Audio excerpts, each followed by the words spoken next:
Good evening Visakha వాజీ news కి స్వాగతం. నా పేరు మీనా కొంతల. ముందుగా వాజీ హెడ్లైన్స్ చూద్దాం. మురికివాడలో ప్రజలు గౌరవప్రదంగా జీవించే మౌలిక వస్తువులను కల్పించాలి. పీఓడబ్ల్యూ ఎంఎన్ఎస్ఎస్ సంయుక్త ఆధ్వర్యంలో నిరసన ధర్నా.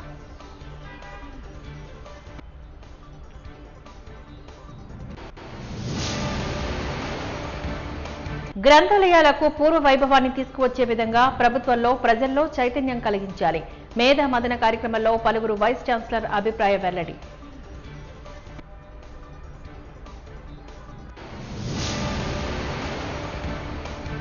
₹3,55,00,000 దక్షిణ నియోజకవర్గ పరిధిలోని అభివృద్ధి పనులకు శ్రీకారం చుట్టిన ఎమ్మెల్యే శరవేగంగా పనులను పూర్తి చేసేందుకు ఆదేశాలను జారీ చేస్తామన్న వంశీకృష్ణ.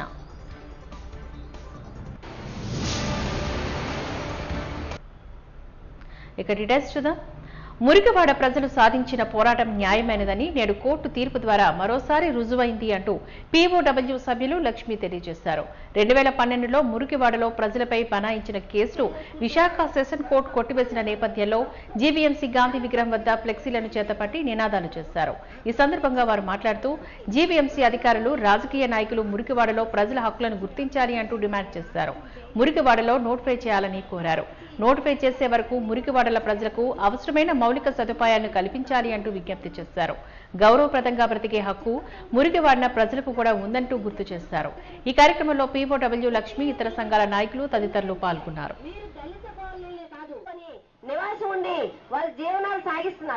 మీరు ఒక్క రోజైనా వెళ్ళి ఆ రాళ్ళని మురుగువాడ ప్రజల ఐక్యత,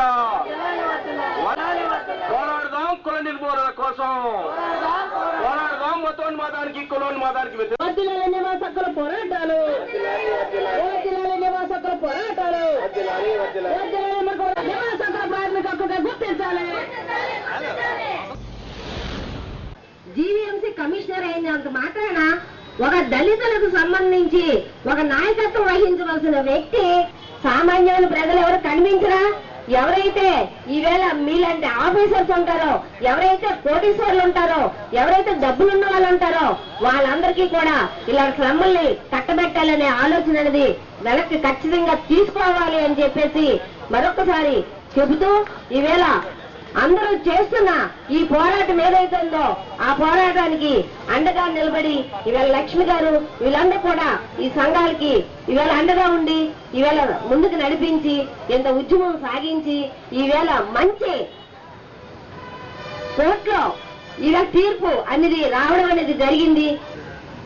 మనమంతా పేద ప్రజలే. ఏదో పండగ రూపాయి పాపాయి సంపాదించుకొని మంచిగా చుట్టాలని బంధువులు పిలుచుకొని మంచిగా జీవిద్దాం, సంతోషంగా ఉందాం పిల్ల పాపలతో అని చెప్తున్న సందర్భం అది.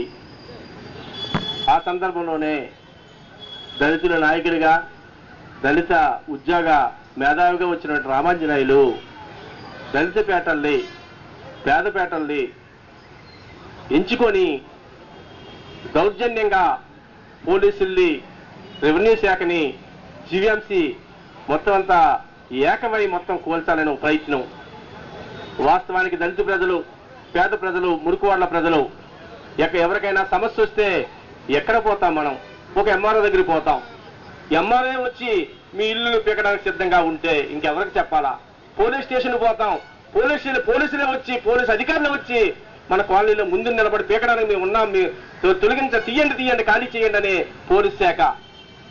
ఇంకా జీవీఎంసీ దగ్గరికి వెళ్దామంటే జీవీఎంసీ కమిషనర్ వచ్చి మన దగ్గరికి వచ్చి పీకడానికి సిద్ధంగా ఉన్న సందర్భం. ఈ సందర్భంలో ప్రజలు ఎటుపోవాలా? ఈవేళ పేపర్ల కోసం, ఫోటోల కోసం, వీడియోల కోసం చేస్తున్న పోరాటాలు అనేకం ఉన్నాయి ఈ సమాజంలో. కానీ ప్రజలు జీవించే హక్కు కోసం, తన నీడను నిలబెట్టుకోవడానికి చేసిన పోరాటమే ఈ మురికివాడల ఉద్యమం. మిత్రులారా, వాస్తవానికి ప్రజలు తిరగబడే ప్రజలకి నాయకత్వం సంఘం ఉన్నట్టయితే, ఒక నిబద్ధత కలిగిన సంఘం ఉన్నట్టయితే విజయాన్ని సాధిస్తామని చెప్పి ఈవేళ తాత్కాలమే ఈవేళ మన పోరాట విజయం. ఈవేళ విజయం మంది. ఈవేళ ఉదాహరణకి కోర్టులో గెలిచినంత మాత్రాన మన విజయమే. కోర్టులో అనేక మంది పోరాట యోధులకి శిక్షలు వేస్తున్న సందర్భాలు ఉన్నాయి. ఆంధ్ర బ్యాంక్ విశ్రాంత ఉద్యోగుల సమావేశాన్ని నేడు ద్వారకానగర్ గ్రంథాలయంలోని వాసుదేవమూర్తి ఆధ్వర్యంలో నిర్వహించారు.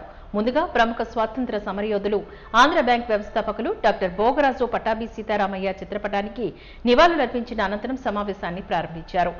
AC SP Kameswararao, EC member M Suryabhaskarrao, treasurer Muthyanjarayarao తదితరులు ఈ కార్యక్రమంలోని పాల్గొని 50 మంది విశ్రాంత ఉద్యోగులకు దిశానిర్దేశాన్ని చేశారు.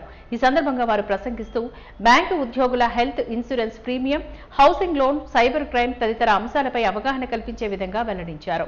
త్వరలో జరగబోయే ఈసీ మీటింగ్ నందు సభ్యుల నుంచి సేకరించిన సూచనలు, ఫిర్యాదులను తద్వారా తెలివి విషయాలను చెబుతామని చెప్పారు.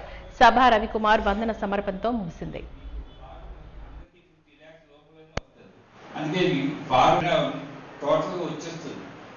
ఎదురుగా చేస్తే ఇన్వెస్ట్మెంట్ ఎంత అమౌంట్. సో అందుకని డీటెయిల్స్ గా మీరు శ్రద్ధగా ఉన్నట్టయితే చాలా బాగుంటుంది. అది పెనాల్టీ అయితే ఎదురులాగా మామూలు పెనాల్టీ కాదు. సెక్షన్ 271 ఆడుకోగల 30% మిగతా వాళ్ళందరికీ కూడా డిక్లేర్ చేసి అకౌంట్ క్రియేట్ అవ్వకుండా అయితే కదా రాదు. పేమెంట్ అయ్యి కూడా డ్యూటీ డిక్లేర్ చేయొచ్చు, కానీ ఏఐస్ లో రాదు. 31 మార్చ్ లోపలనే డ్యూటీ డిక్లేర్ చేయొచ్చు, కానీ 1 ఏప్రిల్ 2 ఏప్రిల్ వస్తారు. అప్పుడు 31 మార్చ్ వరకు తీసుకున్న అయితే అది కనపడదు ఏఐస్. అందుకని మనం 31 మార్చ్ వరకు మనం 2 పద్ధతులు ఉన్నాయి. ఒకటి ఇగ్నోర్ మెథడ్, ఒకటి cash based method. Cash based method అయితే మనం చూపించక్కర్లేదు. క్యాష్ ఎప్పుడైతే రిసీవ్ చేసుకున్నామో ఆ క్రెడిట్ ఎప్పుడైతే రిసీవ్ చూపించచ్చు. ఏదో చేయమన్నారంటారు అది. విశాఖ సాగర్ తీరంలో జూన్ 21న యోగా దినోత్సవాన్ని పురస్కరించుకుని యోగాంధ్ర వేదిక వద్ద తూర్పు నియోజకవర్గ ఎమ్మెల్యే వెలగపూడి రామకృష్ణబాబు ఏర్పాట్లను పర్యవేక్షించారు. అదేవిధంగా యోగాంధ్ర రికార్డు సాధన లక్ష్యంగా నిత్యం జరుగుతున్న అభ్యాసకుల, శిక్షకుల యోగాసనాలను వీక్షించారు. అనంతరం ప్రధాని మోదీ సభకు విచ్చేసే ఏర్పాట్లపై పలువురితో చర్చించి తగు సలహాలు, సూచనలు చేశారు. థ్యాంక్ యూ రవికిషోర్ గారు, వెరీ వైబ్రెంట్ వాయిస్ నిజంగా కోరుతున్నాను. AYUSH department regional deputy director Jhansi madam, అట్లాగే మన యోగాచార్య రవికిషోర్ గారు అండ్ మన nodal officer district sports development authority officer. నా పేరు డాక్టర్ యార్లగడ్డ గీతా శ్రీకాంత్ అండి. I'm the state apex member. ఒక 7 ఎపెక్స్ మెంబర్స్ ఉన్నారు ఆంధ్రప్రదేశ్లో. మన పోలా భాస్కర్ గారు retired IAS officer. He is also new apex now. He is going to join us. ఈ ఆర్ట్ ఆఫ్ లివింగ్ అంటే చాలా మంది అనుకుంటారు ఏదో ఒక ఆశ్రమం, ఒక స్వామీజీ చేశారు. వాళ్ళని ఎవ్వరు కూడా కోవిడ్ బారిన పడలేదు. అది మేము బల్ల గుద్ది చెప్పగలం. ఎఫెక్ట్ అయిన వాళ్ళు కూడా త్వరగా బయటపడగలిగారు దానివల్ల. ఎందుకంటే నేను కూడా almost I went to declare death in. ఓం మిత్రాయ నమః. ఓం నమః. ఓం సూర్యాయ నమః. I request Julie ji, the nodal officer, to come to the dais. Om Bhanavi. గ్రంథాలయంలో జ్ఞానాన్ని సంపాదించడమే కాక మానవ పురోగతికి దోహదపడే విధంగా వ్యవహరిస్తాయని మాజీ vice chancellor union public services commission సభ్యులు ఆచార్య కెఎస్ చలం అభిప్రాయపడ్డారు. ఆంధ్రప్రదేశ్ రాష్ట్ర గ్రంథాలయ పునర్వికాస ఉద్యమ వేదిక ఆధ్వర్యంలో మేధామదనం పేరిట విశాఖ పౌర గ్రంథాలయం ఏర్పాటు చేసిన చర్చాగోష్ఠిలో ఆయన అధ్యక్షతన వహించగా పలువురు ప్రముఖులు, రచయితలు గ్రంథాలయాల ప్రాముఖ్యత, ప్రభుత్వంలోని చైతన్యాన్ని కలిగించేందుకు తీసుకోవాల్సిన అంశాలపై వారు చర్చించారు. ఈ సందర్భంగా కన్వీనర్ పోతన మాట్లాడుతూ పుస్తకాల వల్లే మనిషిలోని జ్ఞానం వికసిస్తుందని, ఇతర రాష్ట్రాలతో పోలిస్తే తెలుగులోని పుస్తక ముద్రణలు తగ్గిపోయాయంటూ ఆరోపించారు.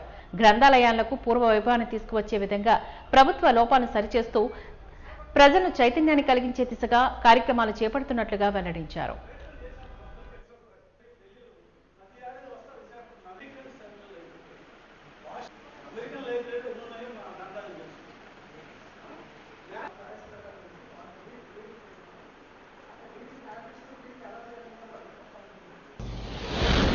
జనరేషన్ అయిపోయింది. మేము పుస్తకాల మీద బతికాం, సెల్ ఫోన్ చూడలేదు. ఇప్పటికీ నేను ల్యాప్టాప్ ఆన్ చేయను. మా అమ్మాయి ల్యాప్టాప్ కొనిచ్చింది, ఒక ట్యాబ్లెట్ అది కొనిచ్చింది. అమ్మ అది మింగాలా లేకపోతే చూడాలా అన్నాను. ట్యాబ్లెట్, డాడీ నీకు ట్యాబ్లెట్ ఇస్తాను. ఆ ట్యాబ్లెట్ అంటే మింగాలా నాకు తెలుసు అంటే చెప్తున్నా, వాళ్ళంతా టెక్నాలజీ వాళ్ళు, నాకేం అక్కర్లేదమ్మా. అంటే ఎందుకు చెప్తున్నానంటే సార్ మీ అందరికీ, హార్డ్ కాపీకి సబ్స్టిట్యూట్ ఎప్పుడూ ఉండదు. సాఫ్ట్ కాపీ ఎప్పుడు లైఫ్లో సబ్స్టిట్యూట్ కాలేదు. హార్డ్ కాపీ 2 లైన్లు రాసినా 100 లైన్లు రాసినా ఎంత రాసినా అది మన మైండ్ మీద ఇండెలిబుల్ మార్క్ వేస్తుంది. అలాంటి సిచ్యువేషన్లో చదువుకుని వచ్చిన నేను కానీ చలం గారు కానీ తదితరులందరూ పెద్దలందరూ కూడా అంత ఎప్పుడు లైబ్రరీలో ఎక్కువ టైం.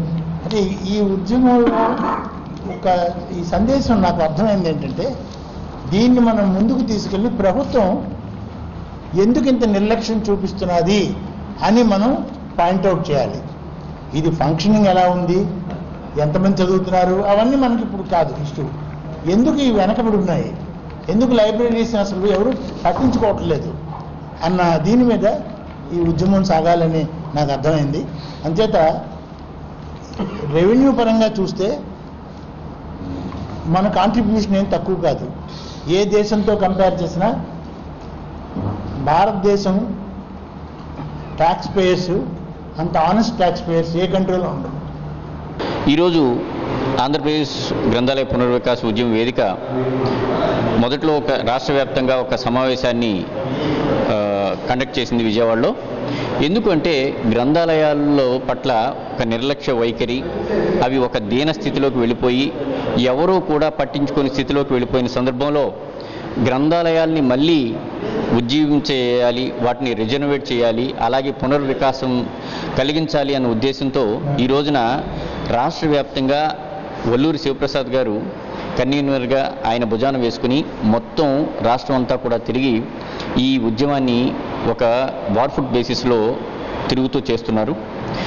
అందులో భాగంగా ఈరోజు ఏంటంటే విశాఖపట్నంలో మన సమాజంలో ఉన్నటువంటి మేధావుల్ని, పెద్దవాళ్ళని అందరినీ కూడా ఇన్వాల్వ్ చేసి ఈ రోజున వారి యొక్క ఇన్పుట్స్, వారి యొక్క ఫీడ్బ్యాక్ తీసుకుని ఈ రోజు మళ్ళా గవర్నమెంట్కి ఈ యొక్క ఒక మెమోరాండం కానీ ఒక మా తరపునటువంటి ఒక దీన్ని మెమోరాండం సమర్పించాలని చెప్పేసి ఈ కార్యక్రమాన్ని ఇక్కడ చేస్తున్నాం. దీనికి పెద్ద వారందరూ కూడా అటెండ్ అయ్యారు. ఈ రోజున ఎక్స్ వైస్ ఛాన్సలర్స్ వచ్చారు, అలాగే సమాజంలో పెద్ద రచయితలు, సమాజం పట్ల అవగాహన ఉన్నవారు, అలాగే గ్రంథాలయాల కోసం చాలా ఉద్యమాలు చేస్తున్న వాళ్ళు, విశాఖపట్నంలో ఉన్న కేంద్ర గ్రంథాలయం యొక్క దుస్థితి నుంచి తీసుకోవడానికి, ఆ స్థలాన్ని కాపాడడానికి ఎన్నో ప్రయత్నాలు చేస్తున్నటువంటి పెద్దవాళ్ళు, అలాగే చాలా పెద్దవాళ్ళు వచ్చారు. ఈరోజు వచ్చి వారి యొక్క ఇన్పుట్స్ని, వారి యొక్క అనుభవాల్ని అన్నీ కూడా ఇక్కడ పంచుకున్న దాన్ని మేము తీసుకెళ్ళి క్రోడీకరించి గవర్నమెంట్కి మేము సబ్మిట్ చేయబోతున్నాం. అలా తద్వారా గవర్నమెంట్లో ఒక కదలికని, ప్రజలకి, పిల్లలకి కూడా గ్రంథాలయాల్ని అందుబాటులోకి తీసుకొచ్చి వాటిని చక్కగా ఒక తరానికి జీవితానికి ఉపయోగపడేలా చేయడం అనేది మా యొక్క లక్ష్యంగా చేస్తున్నాం. ఇది ఏబీ ఫైబర్ నెట్ కంట్రోల్ రూమ్లోకి ఆపరేటర్ తాళాలు వేసేందుకు సిద్ధమయ్యారు. తమ మెడలు వంచి లక్షలు పెట్టుబడులు పెట్టించి గత 9 నెలలుగా ప్రసారాలు లేకపోవడంతో వినియోగదారులు తమపై ఆగ్రహాన్ని వ్యక్తం చేస్తున్నారని తెలిపారు. ఈ సందర్భంగా ఆండ్రాయిడ్ యూనివర్సిటీ ఏపీ ఫైబర్ కార్యాలయం వద్ద నెట్ ఆపరేటర్లు నిరసన కార్యక్రమాన్ని చేపట్టారు. ఈ సందర్భంగా వారు మాట్లాడుతూ ప్రారంభ సమయంలో 149 రూపాయలకు 3 సేవలు అని చెప్పి 600 రూపాయలకు పెంచారంటూ ఆవేదన వ్యక్తం చేశారు. తక్షణమే ఏపీ ఫైబర్ ఉద్యోగులను విధుల్లోకి తీసుకోవాలని డిమాండ్ చేశారు.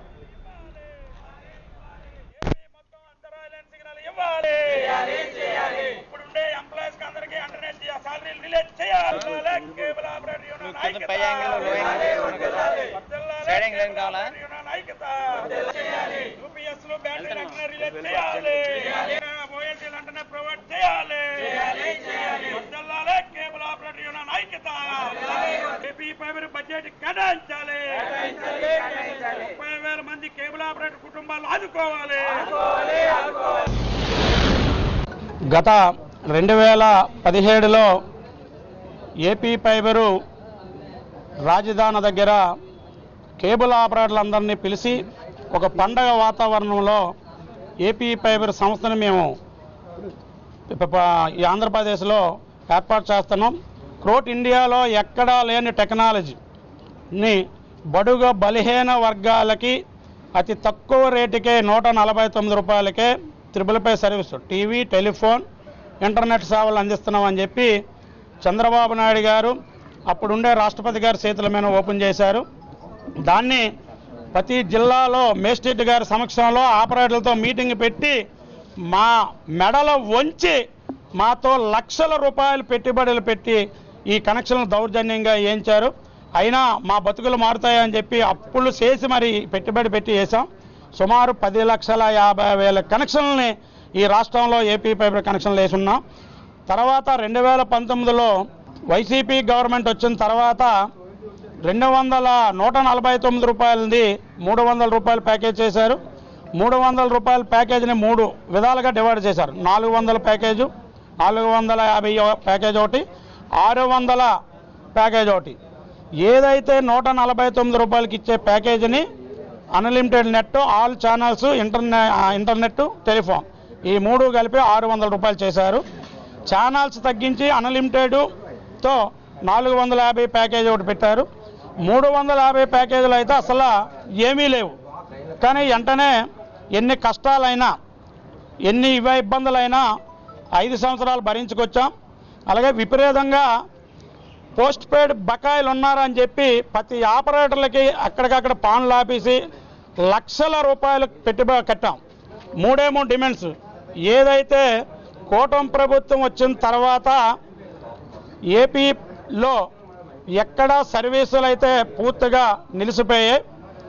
కూటమి ప్రభుత్వం వచ్చిన వెంటనే ఏపీ ఫైబర్లో ఉండే ఉద్యోగస్తులని 850 మందిని హఠాత్తుగా తొలగించడం వల్ల ఏపీ మొత్తం ఆంధ్రప్రదేశ్ ఫైబర్ సర్వీసులన్నీ నిలిచిపోవడం వల్ల కన్జ్యూమర్లతో విపరీతంగా మేము ఇబ్బందులు ఎదుర్కోవాల్సి వస్తున్నాయి. అలాగే ఒక 3 లక్షల బాక్సులు సస్పెండ్ అయ్యాయి. అంటే కస్టమర్లు రీఛార్జ్ చేసుకోలేక ఆ 3 లక్షల బాక్సులకి ప్రతి ఆపరేటర్ దగ్గర 59 రూపాయలు బాక్స్కి చప్పున ఒక్కొక్క ఆపరేటర్ దగ్గర 15,000, 20,000, 30,000, 40,000 ఇలాగా వ్యాలెట్లో వితౌట్ ఇంటిమేషన్ లేకుండా దౌర్జన్యంగా కట్ చేసేస్తున్నారు. ఇదేమి దౌర్భాగ్య పరిస్థితి అని అడిగితే ఎవరు దీనికి సమాధానం చెప్పే పరిస్థితి అయితే లేదు. అలాగే రాయలసీమ 5 జిల్లాలు 1 గంట కూడా ఏపీ ఫైబర్ సేవలు ఏపీ మొత్తం అంతరాయం లేని సిగ్నల్ పునరుద్ధరించాలి. ఎవరైతే ఎంప్లాయీస్ని తొలగించారో వెంటనే వాళ్ళ విధుల్లోకి తీసుకోవాలి. ఇప్పుడుండే ఎంప్లాయీస్కి 6 నెలలు బట్టి జీతాలు ఇవ్వలేదు, జీతాలు వెంటనే రిలీజ్ చేయాలి. అలాగే 13 జిల్లాల్లో ఏపీ ఫైబర్ సర్వీస్ సెంటర్లు పునరుద్ధరించాలి. అలాగే ప్రతి సబ్స్టేషన్లో యూపీఎస్లు, ఓఎల్టీలు పోయి వెంటనే అవి పునరుద్ధరించాలి. సీఎం గారితో మా కేబుల్ అసోసియేషన్లతో ఈ సమస్యలు అన్నింటి మీద ఏపీఎస్ఎఫ్ల అధికారులతో జాయింట్ మీటింగ్ వేయాలని చెప్పి మేము ప్రధానంగా కోరుతున్నాం. అహ్మదాబాద్ విమాన ప్రమాదంలో మరణించిన వారికి క్రోబోతులతో ఘన నివాళులు అర్పించి వారి కుటుంబాలకు స్వాగతం ప్రకటిస్తున్నట్టుగా వైఎస్ఆర్ కాంగ్రెస్ పార్టీ జిల్లా అధ్యక్షుడు కేకే రాజు తెలియజేశారు. జీవీఎంసీ గాంధీ విగ్రహం వద్ద క్రోబోతులతో నివాళి కార్యక్రమాన్ని ఏర్పాటు చేశారు. ఈ సందర్భంగా వారు మాట్లాడుతూ విమాన ప్రమాదంలో మరణించిన వారు 248 మంది కాగా హాస్టల్ క్యాంటీన్లో బ్రేక్ఫాస్ట్ తింటూ మరణించిన వారు 28 మంది మెడికల్ విద్యార్థులు ఉండడం దారుణమని వాపోయారు. వీరి వారిపైన ఇంతటి కఠినత్వాన్ని ప్రదర్శిస్తుందని ఎవరూ ఊహించలేదని అన్నారు. కేంద్ర ప్రభుత్వం తక్షణమే సమగ్ర విచారణ చేపట్టాలి అంటూ డిమాండ్ చేశారు.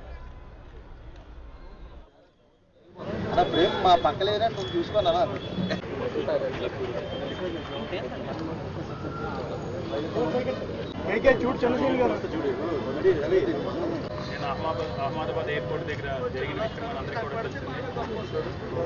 చెందడం మనందరికీ కూడా తెలిసిన ఇది చాలా డాక్టర్స్ చాలా వ్యక్తం చేస్తూ అందరి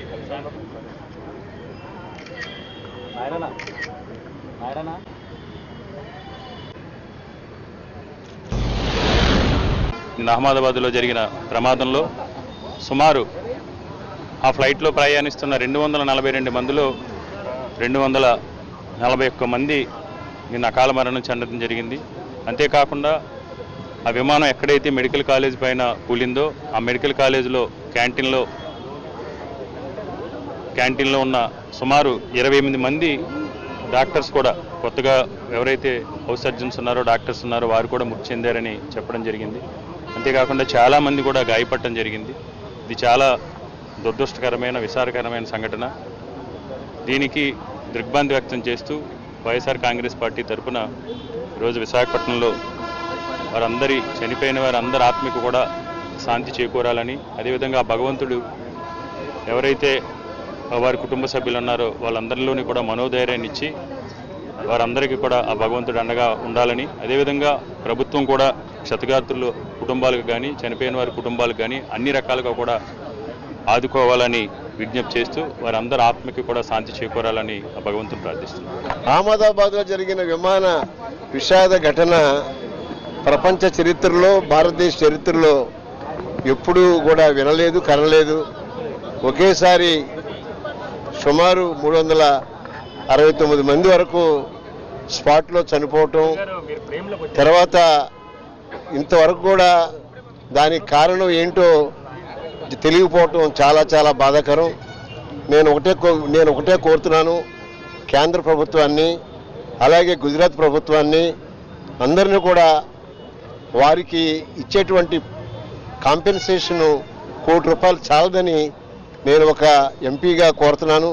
ఇంకా ఎక్కువగా పెంచి వారి కుటుంబాలని ఆదుకోవాలని, వారి కుటుంబాలన్నిటికీ కూడా మనశ్శాంతి కలగాలని భారత ప్రభుత్వం ఇంకా వారికి ఎన్నో ఆర్థిక సహాయాలు అందించి వారి కుటుంబాలు ఎవరైతే ఉన్నారో వారికి ఉద్యోగాలు కానీ లేకపోతే ఇంకా ఏదైనా సదుపాయాలు కానీ కల్పిస్తేనే నిజమైనటువంటి శాంతి వారి కుటుంబాలు కలుగుతుందని మన విశాఖపట్నం జిల్లా వైఎస్ఆర్ పార్టీ తరఫున నేను ఒక ఎంపీగా ప్రత్యేకంగా మోడీ గారిని అలాగే గుజరాత్ ముఖ్యమంత్రి గారిని ప్రత్యేకంగా విన్నవిస్తున్నాను. వారిని ఖచ్చితంగా ఇలాంటి దుర్ఘటన మళ్ళీ జరగకుండా రాష్ట్ర ప్రభుత్వాలు, కేంద్ర ప్రభుత్వాలు జాగ్రత్త పడాలని. ఇది మామూలు విషయం కాదు. ఏ కారణం లేకోకుండా ప్రాణాలు పోవటం అనేది నిజంగా దాన్ని ఏ రకంగానూ మనం ఎలా తీసుకోవాలో కూడా అర్థం కావటం లేదు. కాబట్టి నేను దయచేసి మోడీ గారిని కోరుతున్నాను, దీని మీద ఎంక్వైరీ చేయించి ఒకవేళ దానికి కారణమైనటువంటి మరి ఎవరైనా వ్యక్తులుంటే వారి మీద కఠిన చర్యలు తీసుకోవాలని, వారి కుటుంబాలకి అనేక విధాలుగా ఆర్థిక సహాయాలు చేయాలని, వారి యొక్క కుటుంబాలకి నిజమైనటువంటి ఆత్మశాంతి కలగాలని విశాఖపట్నం వైఎస్ఆర్సీపీ పార్టీ తరఫున, విశాఖపట్నం ప్రజల తరఫున మరీ ప్రార్థించుకుంటున్నాను. ఉత్తరాంధ్ర ఆరాధ్య దైవం, ప్రముఖ పుణ్యక్షేత్రంగా విరాజిల్లుతున్న సింహాచలం శ్రీ వరహాలక్ష్మి నరసింహస్వామి వారి నిత్య కళ్యాణం అత్యంత వైభవంగా జరిగింది. ఆజిత సేవల్లో భాగంగా అర్చక స్వాములు ఉత్సవమూర్తి గోవిందరాజస్వామిని ఉభయదేవులతో మండపంలో అధిష్ఠింపజేశారు. నిత్య కళ్యాణంలో పాల్గొన్న భక్తుల గోత్రనామాలతో సంకల్పం చెప్పి పాంచరత్ర గమశాస్త్ర విధానంలో విశ్వక్షేణారాధన పుణ్యవచనాలతో కార్యక్రమానికి శ్రీకారం చుట్టారు. కంకణ ధారణ, నూతన యజ్ఞోపవిత సమర్పణ, జీలకర్ర బెల్లం, మాంగళ్య ధారణ, తలంబ్రాల ప్రక్రియను కమనీయంగా జరిపించారు. మంత్రపుష్పం, మంగళ శాసనాల తర్వాత భక్తులకు వేద ఆశీర్వచనాలు, శేష వస్త్రాలు, స్వామివారి ప్రసాదాలను వారికి అందించారు. అనంతరం స్వామివారి అంతరాలయ దర్శనాన్ని కూడా కల్పించారు.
ఈ నెల 20న విశాఖ విచ్చేయనున్న ప్రధాని నరేంద్ర మోదీ స్టీల్ ప్లాంట్ అమ్మకం నిలిపివేస్తున్నట్లు ప్రకటన చేయాలని, అన్యాయంగా తొలగించిన 4000 మంది స్టీల్ ప్లాంట్ కాంట్రాక్ట్ కార్మికులను తక్షణమే విధుల్లోకి తీసుకోవాలి అంటూ విశాఖ ఉక్కు నిరాహార దీక్ష శిబిరంపై కూటమి ప్రభుత్వ పోలీసు నిర్బంధం నిలిపివేయాలని విశాఖ జిల్లా అఖిలపక్ష కార్మిక ప్రజా సంఘాల జేఏసీ డిమాండ్ చేస్తోంది.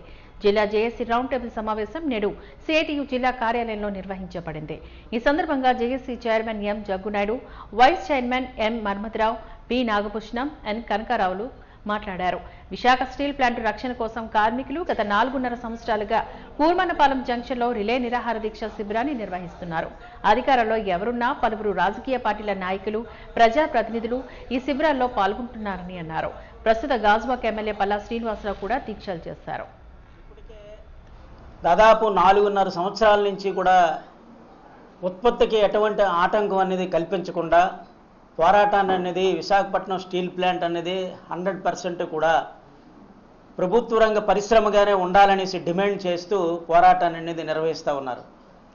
ఇది ఎవరో దయాదాక్షిణ్యాలు వచ్చిన ప్లాంట్ అనేది కాదు. అశేష త్యాగాలతో, ప్రాణ త్యాగాలతో వచ్చిన స్టీల్ ప్లాంట్ అనేది ఉన్నది.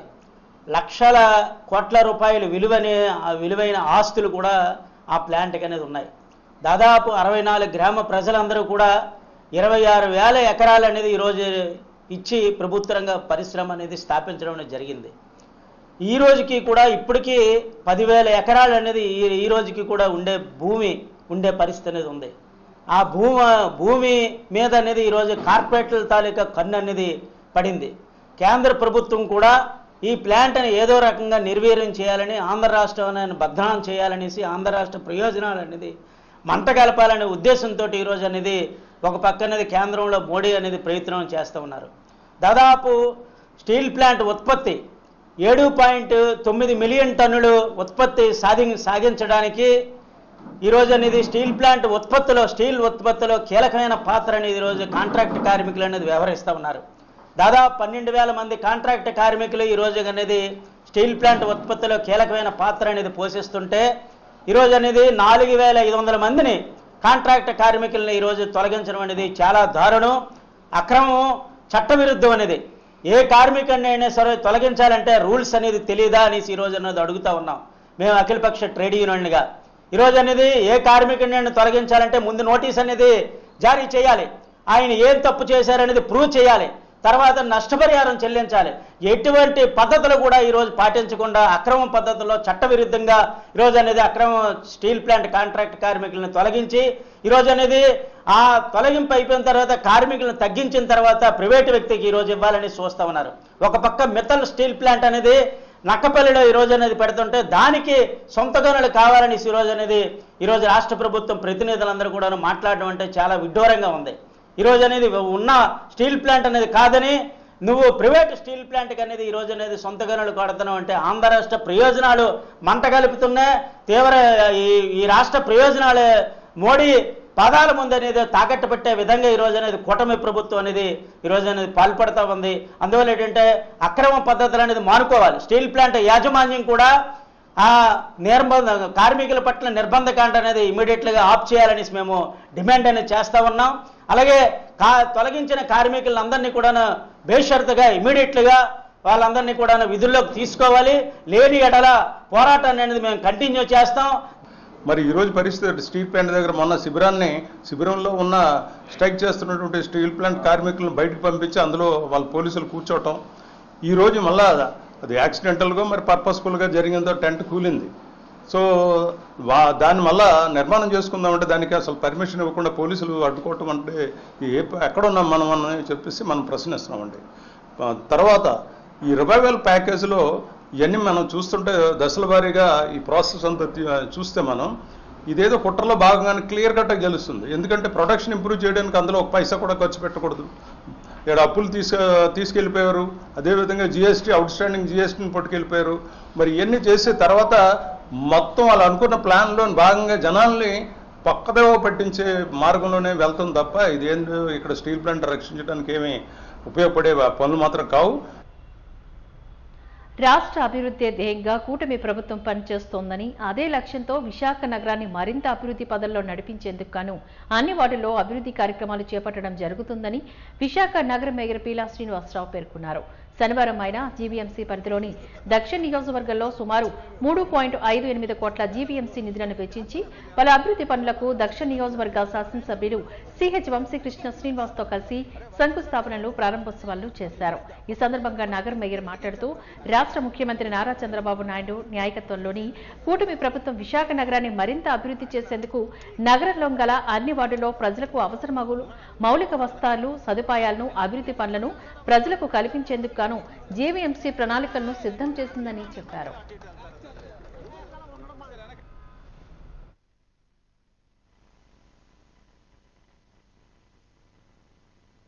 అన్న కొద్దిగా వెనక్కి జరగండి.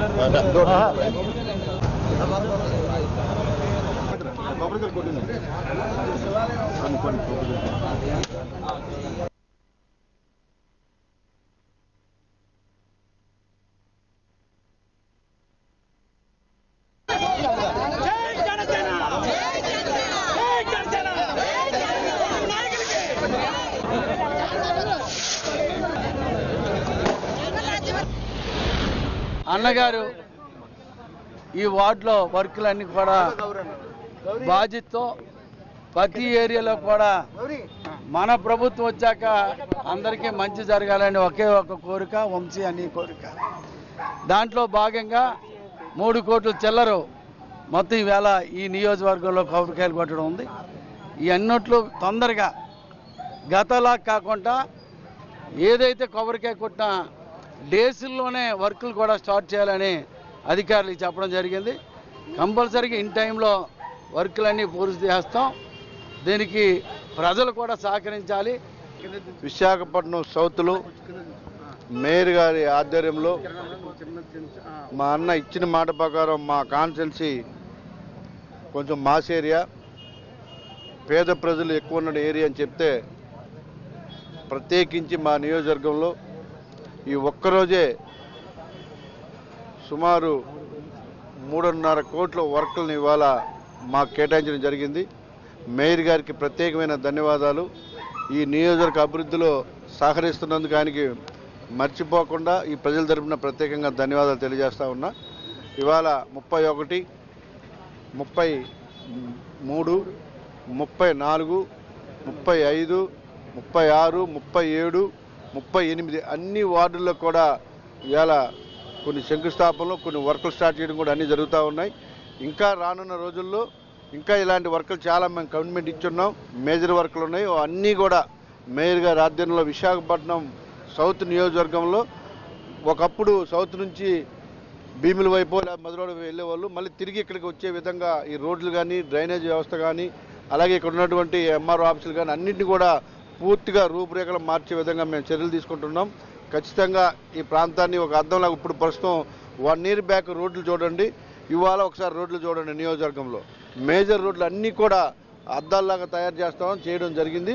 రానున్న రోజులు ఇంకా ఇప్పుడు ఏవైతే ఇప్పుడు మళ్ళీ చిన్న చిన్న రోడ్లు ఉంటాయి వార్డుల్లో ఉన్నటువంటి రోడ్లన్నీ కూడా మొత్తం కంప్లీట్ చేస్తాం. ఇచ్చిన ప్రతి మాట నిలబెట్టుకుంటాం. అలాగే రైతు బజార్ చెప్పాం, రైతు బజార్ అతి త్వరలోనే ఓపెన్ చేయబోతాం రామకృష్ణ జంక్షన్లో.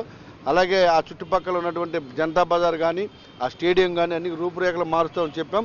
అతి త్వరలోనే 2-3 రోజులు దాని మీద ఒక ప్రణాళిక చేసుకొని అన్నీ కూడా రెడీ చేస్తాం. మా జెర్సీ గారు కానీ ప్రతి ఒక్కరు కూడా పూర్తిగా సహకరిస్తున్నారు. ఎన్డీఏ నాయకులు అందరం కూడా ఇచ్చిన మాట ఎక్కడ మళ్ళీ చెప్పాం చాలాసార్లు, ఓటు అడగడానికి వచ్చినప్పుడు ఇచ్చిన ప్రతి హామీ నెరవేర్చిన రోజే వస్తామని చెప్పి అదేవిధంగా కట్టుబడి ఉండడం కూడా తెలియజేస్తున్నాం. బాజీ న్యూస్ ముగించే ముందు ముఖ్యాంశాలు మరొకసారి చూద్దాం. మురికివాడలోని ప్రజలు గౌరవప్రదంగా జీవించే మౌలిక వసతులను కల్పించాలి. పీఓడబ్ల్యూ ఎంఎన్ఎస్ఎస్ సంయుక్త ఆధ్వర్యంలో నిరసన ధర్నా.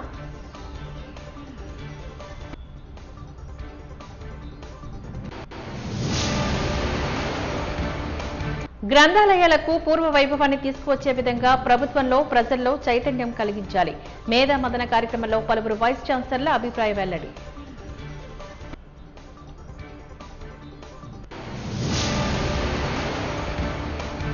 ₹3,55,00,000 దక్షిణ నియోజకవర్గ పరిధిలో అభివృద్ధి పనులకు శ్రీకారం చుట్టిన ఎమ్మెల్యే. శరవేగంగా పనులను పూర్తి చేసేందుకు ఆదేశాలు జారీ చేస్తామన్న వంశీకృష్ణ.